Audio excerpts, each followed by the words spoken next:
There are lots of ways to send bulk text messages or emails to your volunteers. You can send these bulk messages to 10, 20, 100, or 20,000 of your volunteers.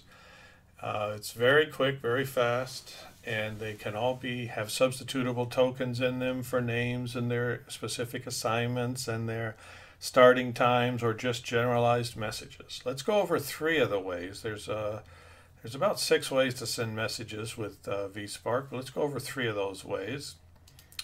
First thing is the assignment dialog. This is a very quick way to do it so that you can just select people by their assignments. So let's select people by the 2017 clinic preparation assignment. These are the assignment types that you have defined. For dental floor manager, there's 2 people. For dental sterilization lead, there's 6 people. So let's go ahead and select both of those and type in a message. This would be a text message.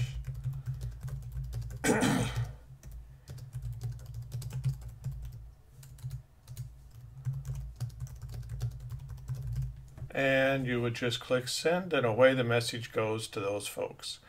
You can also click email, and you can put in the subject, and then you would select from the email templates, which we will talk about in a different video. You can have a variety of email templates for those things and select it by assignment.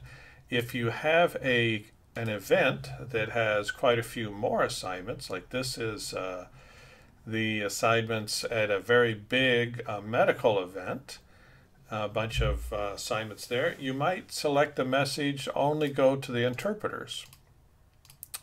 And you would just click the interpreters. You might type in your text message and click send, and away it would go. It would be that fast. You could do it during the event. You might want to inform them of something, or it could be done weeks or months before the event. Send them emails or that kind of thing.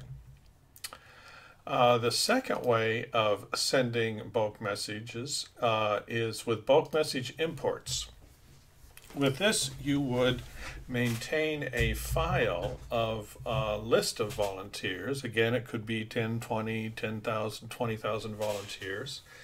And that might be a very specialized list. So it might not be all of your interpreters, but it might be all of your interpreters that live locally in the area, or some other factor that you decide on, or leads from all of your various events. You might have a file of leads for all your various events. So let's take a look at how that might look. So we might have, let's look at, we have a list of volunteers that are part of a chainsaw crew. And they are very good volunteers. So let's pull that up, and we might have 10,000, 20,000, 100,000 folks in this list. It has their vol key, which in vSpark is their unique volunteer identifier, but it can have any other columns in here that you want. So let's go ahead and use this.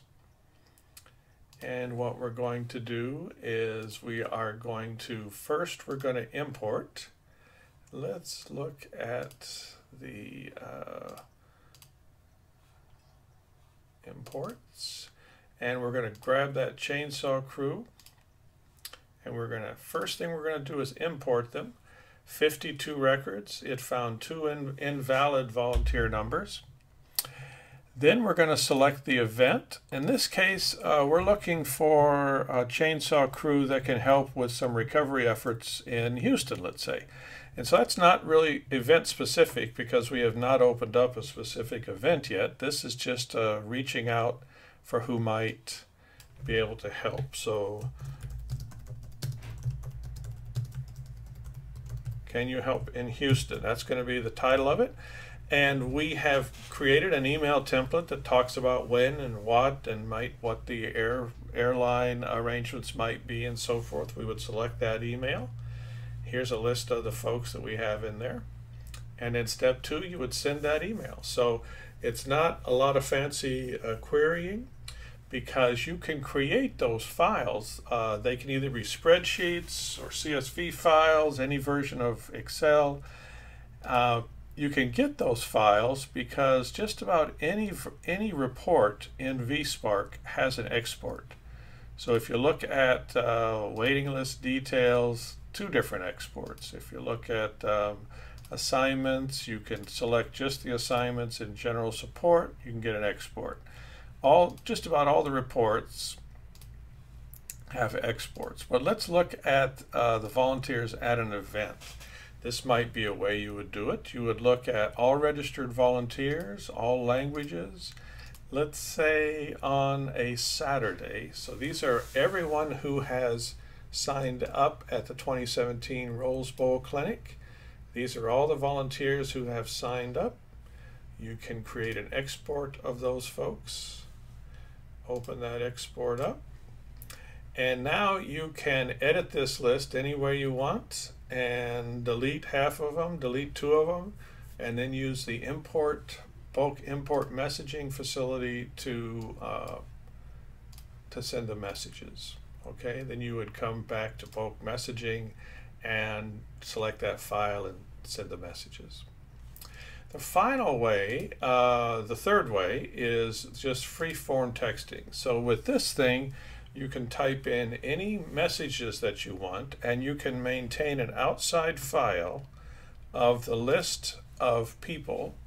Let's say we've got in Notepad, we've just got a list of our folks that we would like to send a message to, that are facilities folks for one of our events. You could just take that list of phone numbers, paste it in, type in a message,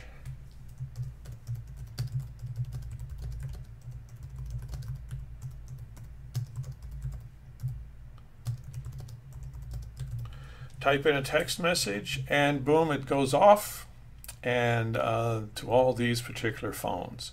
So you can just, these people do not have to be volunteers in your database.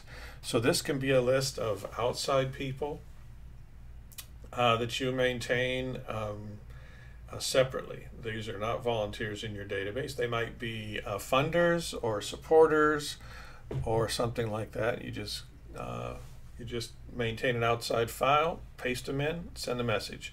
You can also just type in, you don't have to maintain it outside someplace else.